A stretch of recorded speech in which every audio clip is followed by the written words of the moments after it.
I made sure that it wasn't going to happen to anybody else. But at the same time, going to seminary was something that I felt deeper in me that needed to happen. And I wasn't going to make that reality go away.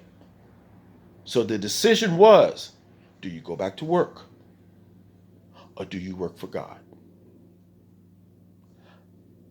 I want to work for God. And that's what I'm going to do. And that's what I'm going to do. I've had so many people tell me that you're a fool. You're 56 years old and you're going to quit a job that you could have retired from to go to seminary. You don't know where that's going to take you. You've got to eat and provide a place to live and to pay your bills and to take care of yourself. And I not for 1 second thought that those things were not going to continue, because God has my back.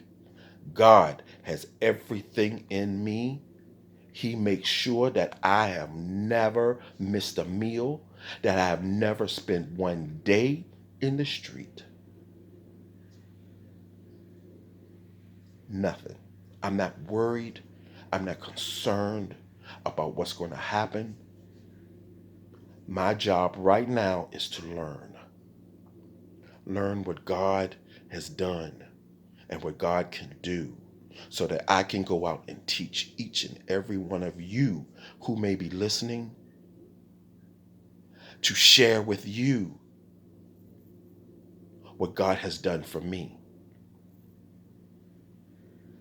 In the videos to follow this one, I will discuss some things that has happened.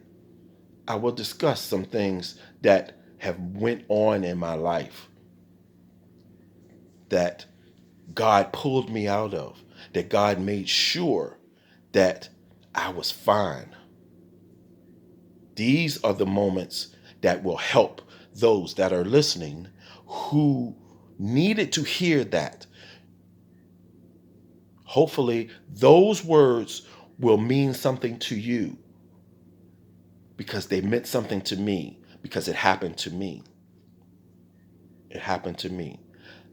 One of the wonderful blessings of making that decision was this virus that was going to come down the street. And if I had opened that bakery would have had to close, because it was going on right in the time that I was right there at the point of getting a building and opening this bakery, that this whole world shut down. If I had opened that bakery up, I would have lost everything. Every single thing that I have ever worked for, I would have been in an unbelievable amount of debt, because I wouldn't have been able to open back up. There's no possible way. I would have had to close immediately. Those that I would have hired would have lost their job. How many lives would have been touched by this virus? And God said, no, no, because something's about to happen that you don't know. I got something else for you to do. I got something else that we need to do. You can revisit that in another time.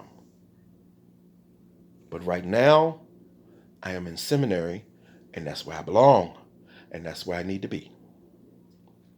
That's where I need to be. So those of you that are concerned about me, there's no need to be concerned, because I am in God's hands, and there's nothing for you to worry about. There's nothing for you to worry about, because I am fine. I am fine. I will be fine, and there's nothing else that I can go but up. but up. The next video I will discuss, I will go back a little further, because everything that has happened to me in my life is piggybacked on things that have happened before. Hopefully you will see yourself in what I'm going to say. Hopefully you can learn something from what I'm about to say. Hopefully it will answer some questions in your life and make you think about your memories. Think about where you've been. Think about where you want to be and what God has in store for you. Don't count out that inner voice that's inside of you that tells you that's not it. You can do better. I have better plans for you. The dreams that you have for yourself don't have anything to do with the dreams that God has for you. Don't allow this outside world to come in and to change who you are as a person. And don't let anybody who's not in your corner take you off your path. Be blessed. Until the next video. I love you and love each other. Until then, God bless you. Bye.